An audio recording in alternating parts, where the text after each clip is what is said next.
एक खास शख्सियत के साथ मुलाकात। देखिए जयदेव पटेल के साथ नंबर 1 इंडिया न्यूज पर रोजाना रात 9 बजे। नमस्कार व्यूअर्स, मैं जयदेव पटेल और आप देख रहे हैं नंबर 1 इंडिया न्यूज। आपका एक बार फिर स्वागत है एक खास शख्सियत के साथ मुलाकात प्रोग्राम में। आज हम बात करेंगे देश की संसद में वंदे मातरम और एसआईआर को लेकर जो नई सियासत शुरू हुई है, इसके क्या मायने हैं। इन्हीं तामुद्र बातों के लिए हमारे साथ खास समान है त्रिपुरा के पूर्व गवर्नर रह चुके तथागत रॉय। तथागत रॉय जी, आपका बहुत बहुत स्वागत आज हमारे प्रोग्राम में। नमस्कार जी तथागत रॉय जी, आपसे मेरा पहला सवाल है कि देश की संसद में वंदे मातरम को लेकर चर्चा शुरू की गई, उसके बाद जो नई सियासत जो शुरू हुई है, इसको आप कैसे देखते हैं? देखिए, अभी स्थिति ऐसा है कि ये तृणमूल कांग्रेस अपना टून से जितने सारे बात थी वो फेंक चुका है। अभी कुछ बचा नहीं है, तो वो अभी क्या करते हैं जिसको अंग्रेजी में निट पिकिंग कहते हैं कि छोटे छोटे चीज पकड़ करके उसको बहुत बड़ा इशू बनाने के प्रयास करते हैं। जो वंदे मातरम लेकर के अभी तक मुझे समझ में नहीं आई कि क्या ही है, इसमें तर्क का क्या है। वंदे मातरम एक ये राष्ट्रवादी संगीत है जो पिछला 19th सेंचुरी में ऋषि बंकिम चंद्र ने लिखे थे और ये हमें हमारे जो स्वतंत्रता संग्रामी थे उनको प्रेरणा दिए थे। लेकिन इसमें हिंदुत्व परिपूर्ण है, उत्प्रोत है, और जो हमारे जो संग्रामी थे वो भी सारे हिंदू थे। वही तो स्वाभाविक रूप से वो लोग इससे प्रेरणा प्राप्त किए हैं।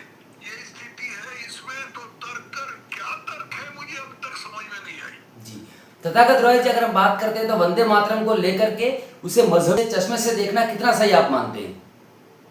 मजहबी सियासत, इसमें मजहबी सियासत कहाँ है? देखिए, जो लड़ाई हुआ था स्वतंत्रता को जो लड़ाई हुआ था, विशेषतः बंगाल में, वो तो सारा हिंदू किए थे। कोई मुसलमान तो इसमें योगदान नहीं किए थे। मुसलमान का बंगाल प्रांत मुसलमान मेजॉरिटी होते हुए भी ये लड़ाई पूरा हिंदू ने किए थे। तो ये क्वेश्चन ऑफ फैक्ट्स है। ये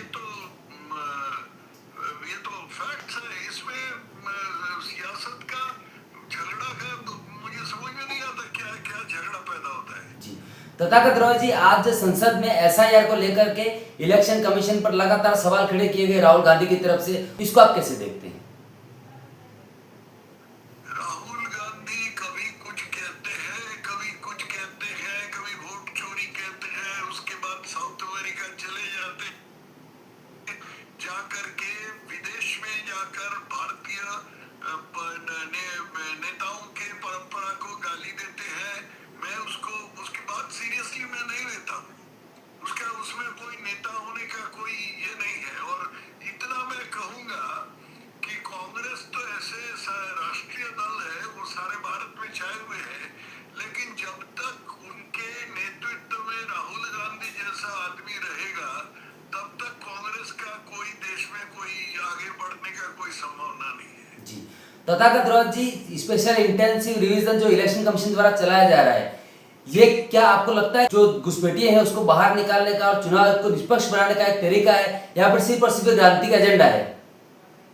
देखिए, ये जो एसआईआर चल रहा है, ये एसआईआर के तहत अगर घुसपैठ डिटेक्ट हो जाए और उसके ये साबित हो जाए कि वो भारतीय नागरिक नहीं है, तो उसको स्वाभाविक रूप से बांग्लादेश भेज दिया जाएगा। तो इसमें तो ये बिल्कुल नेचुरल है, स्वाभाविक है। जी तथागत रॉय जी, लेकिन राहुल गांधी का यहाँ तक कहना है कि देश की संवैधानिक संस्थाओं पर आरएसएस कब्जा करना चाहती है।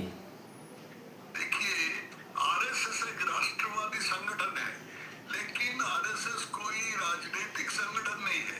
आरएसएस का सिर्फ एक ही मकसद है और वो है हिंदू समाज को हिंदू के नाते जागृत और संगठित करना।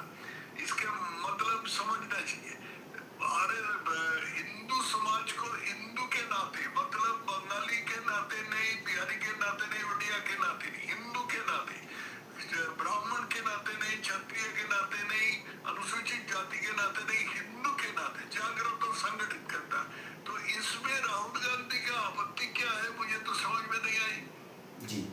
तथागत रॉय जी, आपसे मेरा एक आखिरी सवाल है कि हुमायूं कबीर द्वारा पश्चिम बंगाल के मुर्शिदाबाद में बाबरी मस्जिद के ऐलान के बाद में कहीं कि 2 और मस्जिद बनाने का ऐलान उन्होंने किया है, उसको लेकर के अब करोड़ों का चंदा भी आ रहा है, इसको आप कैसे देखते हैं? देखिए, जहां तक मैं समझता हूँ, ये ममता बनर्जी का एक खेल है। ममता बनर्जी हुमायूं कबीर को मैदान में उतार दिया, इसलिए ये साबित करने के लिए कि हुमायूं कबीर बहुत कट्टर मुसलमान है, ताकि ममता बनर्जी को थोड़ा मॉडरेट मॉडरेट के नाते देखे और ममता बनर्जी को मॉडरेट हिंदू वोट मिल जाए, मुस्लिम वोट भी मिल जाए। लेकिन ये मुझे लगता नहीं है कि ये सफल होगी, क्योंकि जो ये है जो ये जो हुमायूं कबीर है, हुमायूं कबीर को ममता संभाल नहीं पाते हैं। अब लगता है कि हुमायूं कबीर ममता का जो मुसलमान वोटों का एक अंश है वो लेकर के भाग जाएगा, और अगर मुसलमान वोट का कुछ अंश ममता के हाथ से चला गया तो बचा क्या? ममता तो अभी हार चुकी है। जी, तथागत रॉय जी, आपने हमारे लिए समय निकाला, उसके लिए आपका बहुत बहुत धन्यवाद।